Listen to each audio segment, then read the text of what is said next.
നമ്മുടെ മക്കൾ എന്ന് പറഞ്ഞാൽ നമ്മുടെ അണ്ടറിലുള്ളവരാണ്.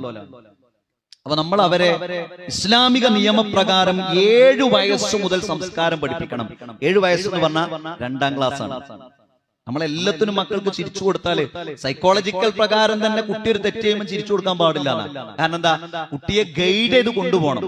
അതുണ്ടല്ലോ, ഒരു വേണ്ടാത്തരം കണ്ടോ പറഞ്ഞ് ഇതിങ്ങനെ ചിരിച്ചു കൊടുക്കുക, ആ കുട്ടിക്ക് നൽകുന്ന അംഗീകാരമാണ്. അല്ല, അവിടുന്ന് കുട്ടിയെ ഗൈഡ് ചെയ്യണം. അങ്ങനെ പറയരുതിട്ടോ മോനെ, അങ്ങനെ സംസാരിക്കരുത് കേട്ടോ, ഗൈഡ് ചെയ്ത് കുട്ടിയെ കൊണ്ടുവരണം.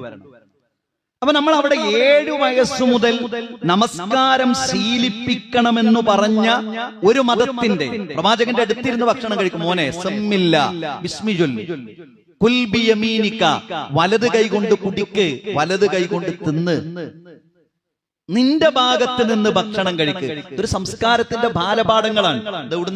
ഇത് കല്യാണത്തിന് പോയിട്ട് നാട്ടുകാരുടെ കുട്ടികളുടെ കാര്യമല്ല, എന്താ ചെക്കന്മാരൊക്കെ അങ്ങനെയല്ല. അവനവന്റെ കുട്ടികളുടെ കാര്യം, അവനവന്റെ മക്കളുടെ കാര്യം, അവനവന്റെ കുടുംബത്തിന്റെ കാര്യം, അതാണ് മുൻഗണനയിലെ രണ്ടാമത്തേത്. അത് നാം ശ്രദ്ധിക്കേണ്ടതുണ്ട്.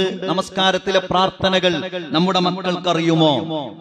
നാം മരണപ്പെട്ടു കഴിഞ്ഞാൽ, അങ്ങനെ ഉണ്ടല്ലോ, നമ്മൾ മരിച്ചു കഴിഞ്ഞാൽ കഴിഞ്ഞു, പിന്നെ നമ്മളെന്ന അജണ്ട ഇവിടെ ഇല്ല. കാരണം ഇവിടെ അതിനൊന്നും ആളുകൾക്ക് നേരല്ല. പിന്നെ നമ്മുടെ മയ്യത്ത് ഇവിടെ മുന്നിലാണ്.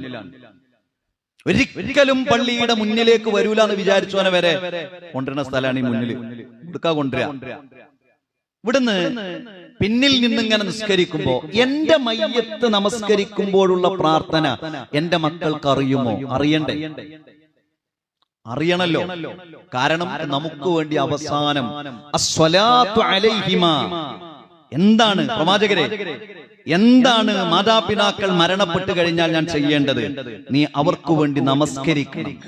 വൽഇസ്തിഗ്ഫാറു ലഹുമാ, അവർക്ക് വേണ്ടി പാപമോചനം നടത്തണം. അപ്പൊ മരിക്കണതിന് മുമ്പ് പഠിക്കണം. അതിനൊക്കെയുള്ള വീഡിയോസുകളുണ്ട്, എഴുത്തുകളുണ്ട്, സാഹചര്യങ്ങളുണ്ട്, സന്ദർഭങ്ങളുണ്ട്. നമ്മുടെ മക്കൾക്ക് നമ്മൾ പഠിപ്പിച്ചു കൊടുക്കണം. വിശുദ്ധ ഖുർആൻ പാരായണം. ആലോചിക്കണം. നമ്മളിങ്ങനെ കുട്ടികളെ ഇരുത്തിട്ട് മോനെ ഫാത്തിഹ സൂറത്തൊന്ന് ഓദിക്ക, വാപ്പാന്റെ കുട്ടി മോൻ ഓതാൻ കഴിയണല്ലോ. കുട്ടികൾ ചെറുപ്പത്തിൽ അവരുടെ വളർച്ച എന്ന് പറഞ്ഞാൽ എത്രത്തോളം ഒരു കാര്യം എന്ത് കേൾക്കുന്നുവോ അത്രത്തോളം അതിനെ കുറിച്ച് കുട്ടിക്ക് വിവരമുണ്ടാകും. കുട്ടി അത് പാടും. കുട്ടികൾ എന്താണോ കേൾക്കുന്നത് അതാണ്. ചെറുപ്പത്തിൽ അങ്ങനെയാണല്ലോ, എഴുതിയല്ലല്ലോ പഠിക്കണത്, കേട്ടാണ് പഠിക്കണത്. 2 വയസ്സുള്ള ഒരു കുട്ടി ഉമ്മാന്ന് വിളിക്കണത് എഴുതിയിട്ടല്ല, കേട്ടിട്ടാണ്.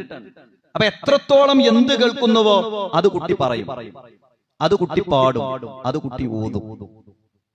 അപ്പൊ നമ്മുടെ മക്കൾക്ക് നമ്മൾ ഖുർആനിനെ കുറിച്ച് പഠിപ്പിച്ചു കൊടുത്തിട്ടുണ്ടോ?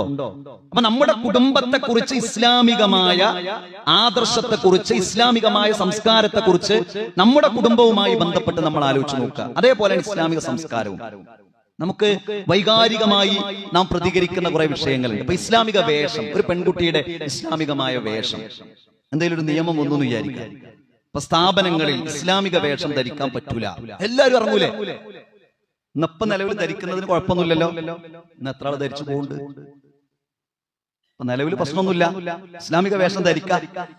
ശരിക്കിന് മുഖവും മുൻകൈ ഒഴിച്ച വസ്ത്രം മാന്യമായി ധരിച്ചൊരു കുട്ടിക്ക് നടക്കാം. 1000 കുട്ടികൾ പോകണ്ടേ 10 കുട്ടികളുണ്ടോ? ഇല്ലല്ലോ. എന്നാ നിയമം വന്ന് നോക്കട്ടെ, എല്ലാവരും ചാടി ഇറങ്ങും. അവരെവിടെയാണ് ആദ്യം നടപ്പിലാക്കേണ്ടത്? ഇത് എവിടെയാണ് ഇത് സന്നിവേശിപ്പിക്കേണ്ടത്? എവിടെയാണ്? കുടുംബങ്ങളിലാണ്. ആളുകൾ മാറി നിങ്ങൾ പറയും, എന്തായാലും ഓരോരോ നിയമങ്ങള്, എന്തായാലും ഓരോരോ കാര്യങ്ങള്. അവനാന്റെ മക്കള് 2 3 ഉള്ളൂ. പഴയ കാലം 10 11 ഇല്ല, 1 2 3 4 അപ്രാർക്കില്ലല്ലോ.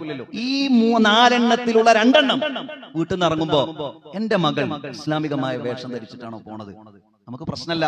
നമുക്ക് ഇറങ്ങണ നിയമത്തെ കുറിച്ച് ചർച്ച ചെയ്യാനാണ്. ചർച്ച ചെയ്യേണ്ടെന്നല്ല, ചർച്ച ചെയ്യാം. പക്ഷെ ഇവിടെയാണ് ചർച്ച വരേണ്ടത്. കുടുംബങ്ങളുടെ ചർച്ച. എന്റെ ഭാര്യ, ഇസ്ലാമിന്റെ നിയമല്ലേ? ഇസ്ലാമിൽ നമസ്കാരം എങ്ങനെയെന്ന് ഖുർആനിൽ വിശദീകരിച്ചിട്ടില്ല. നിസ്കരിക്കണമെന്നേ ഖുർആനിൽ പറഞ്ഞിട്ടുള്ളൂ. നമസ്കാരത്തിന്റെ രൂപം ഹദീസിലാണ്.